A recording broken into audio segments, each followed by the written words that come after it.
नमस्कार, स्वागत है आपका क्यूबीएस इंडिया न्यूज में और मैं हूं आपके साथ सौरभ शुक्ला।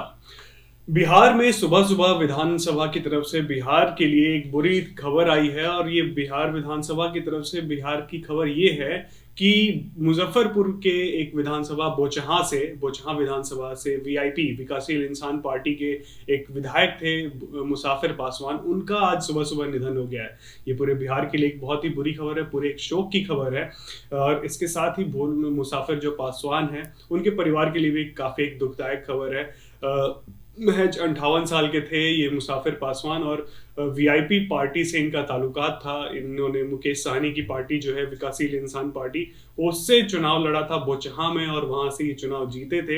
एनडीए की सत्ता में जो बिहार में विधायक बने थे और लगातार इनका कार्यकाल चल रहा था। लेकिन बताया जा रहा था कि काफी लंबे समय से ये चूंकि बीमार चल रहे थे और इनका इलाज भी बहुत दिनों से चल रहा था। और इसी कड़ी में आज सुबह सुबह ये खबर आई है कि दिल्ली के श्री गंगाराम हॉस्पिटल में इनका निधन हो गया है। सुबह सुबह निधन की खबरें आई हैं। उसके बाद से ही तमाम बिहार के जो नेता है बड़े बड़े जो मंत्री हैं, वो लगातार ही अपना शोक संदेश इनके प्रति देने लगे। हालांकि आपको बता दें कि इनके बीमार रहने की खबरें बहुत दिन से चली आ रही हैं, इसीलिए पूर्व में इनके बारे में अफवाहें भी उड़ाई गई थी कि निधन पहले ही हो गया था। सितंबर के महीने में भी मुसाफिर पासवान जो है इनके बारे में एक अफवाह उठी थी कि इनका इलाज के दौरान निधन हो गया है, लेकिन तब वो मात्र एक अफवाह थी और किसी ने उसकी पुष्टि नहीं की थी। लेकिन इस बार जो मुसाफिर पासवान का जो निधन हुआ है, ये पूरी औपचारिक रूप से सत्यापन इसका खुद विकासशील इंसान पार्टी के जो प्रमुख है, मुखिया है मुकेश सहनी, उन्होंने किया है। उन्होंने अपने ट्विटर हैंडल पे फोटो शेयर करते हुए एक लंबा चौड़ा नोट लिखते हुए मुसाफिर पासवान के बारे में उनके निधन की खबर की उन्होंने पुष्टि की है और ट्वीट कर बताया है कि भोला पासवान अब हमारे बीच नहीं रहे।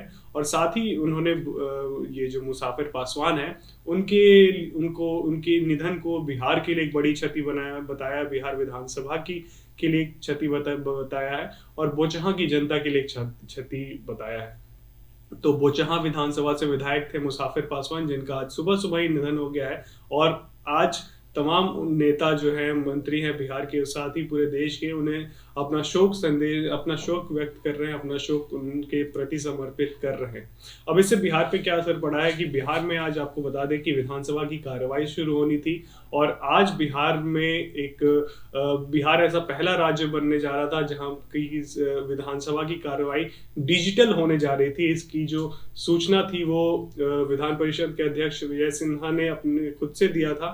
तो आज से ये शुरू होने जा रही थी, लेकिन चूंकि मुसाफिर पासवान का ही आज सुबह सुबह शोक संदेश पहुंचा है, तो आज इस कार्य को भी स्थगित कर दिया गया है। आज का ये जो कार्यक्रम था, आपको बता दें कि इस कार्यक्रम का विधिवत उद्घाटन मुख्यमंत्री नीतीश कुमार के साथ होना था और इसमें अन्य भी कई सारे मंत्रीगण, केंद्र के जो मंत्री हैं, उनको आमंत्रण दिया गया था, उनको बुलाया गया था इस कार्यक्रम में, क्योंकि बहुत बड़ा एक दिन बिहार के लिए भी था कि पूरे बिहार ऐसा पहला राज्य बनने जा रहा था जहां पर विधान परिषद और विधानसभा की कार्रवाइयां जो है वो डिजिटल हो जाती, वो ई सेवाएं हो जाती और सारी चीजें वहां पे डिजिटल, जो कागजात रहते हैं, जो क्वेश्चंस सवाल जवाब पूछे जाते हैं, ये सारी चीजें डिजिटल रूप से होती।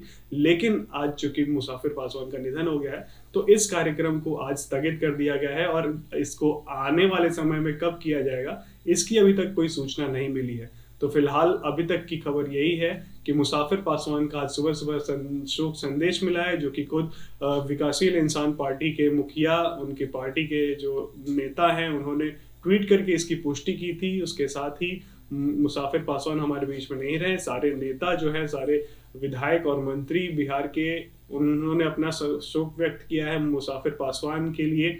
और उसके साथ ही आज की जो विधानसभा की कार्रवाई होनी थी, उसमें जो आज उद्घाटन होना था ई सेवाओं का, डिजिटल रूप से जो विधानसभा की कार्रवाई शुरू होने का जो उद्घाटन करना था, उसको भी आज स्थगित कर दिया गया है और इसकी सूचना खुद विधान परिषद की तरफ से ही आया है।